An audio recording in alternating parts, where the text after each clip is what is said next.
Hey everyone, it's James here from GoodGuitarist.com and welcome to the Isolation Challenge. Today is day 6 of our walking bassline adventure. We're learning how to play like a country folk style chord progression with a walking bass that kind of connects each of the chord shapes. And today is a really exciting day because we've laid out tons of groundwork. Today's the day where we finally get to start going like this. And actually walking from one chord to the next. So let's just jump right in. We're going to start off on our A chord, and we're at the point where you should be able to play through this whole thing as a progression using the alternate bass style of strumming, like this.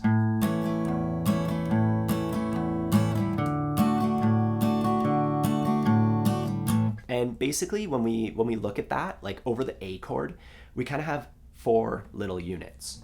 1, 2, 3, 4. And we're going to keep the first 3. That's part of our final creation here. But the 4th one, we're going to replace it with this. And that's really straightforward. We're just on the A string, plucking the 2nd fret, and then the 4th fret. And I use my pinky for this because when I switch to the D chord, the pinky isn't part of the chord, whereas if I was using my ring finger, I have to do a pretty quick switch.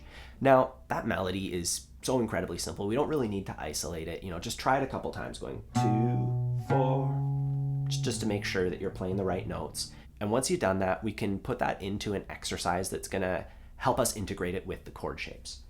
We're gonna strum the A chord, 1, 2, 3, 4, D. So that's all we're gonna do. Counting out loud.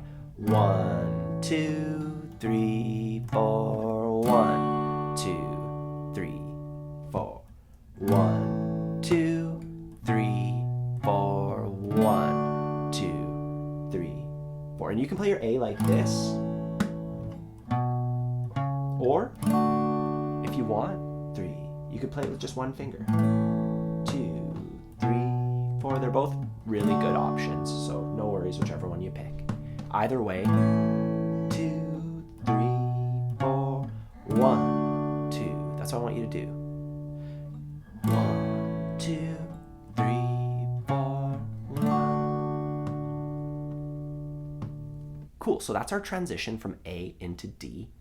And now we're going to transition from D back to A.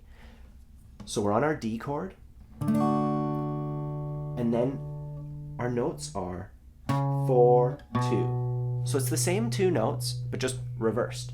So we strum our D chord, and then on the A string, 4, 2, and then our A chord.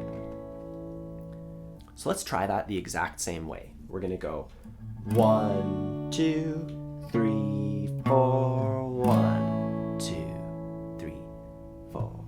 1, 2, 3, 4. 1, 2, 3. One more.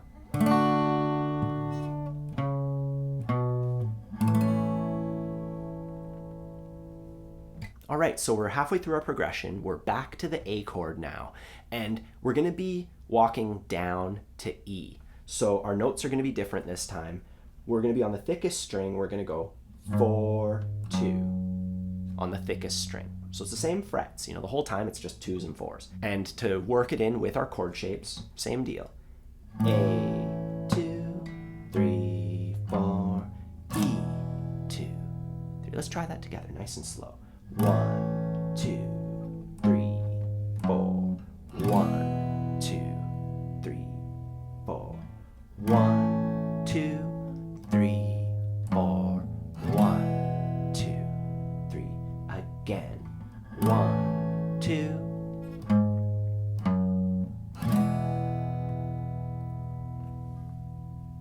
Cool. Now the only thing left is to walk back up to A so that we can loop our whole progression.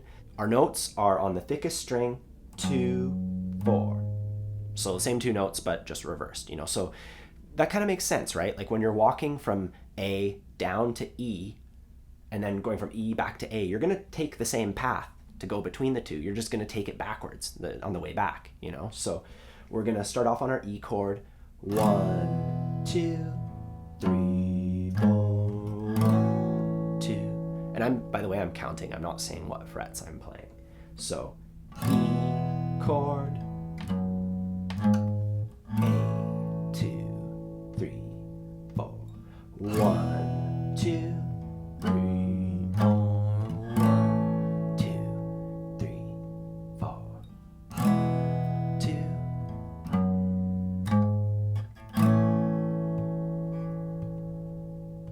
So that's all I want you to focus on today. It's just 4 elements. A, walking up to D, and then back down to A, down to E, and back up to A. But remember to do them just like we did, counting, making sure that everything's all together. Like at first you can start off with just making sure that you have the motions, but I want you to get to the point where you can count it out and make it nice and steady. The worksheet on Patreon has once again been updated with today's exercises, so don't forget to grab that as you practice through this. Otherwise, I'll see you soon for the next part of our challenge.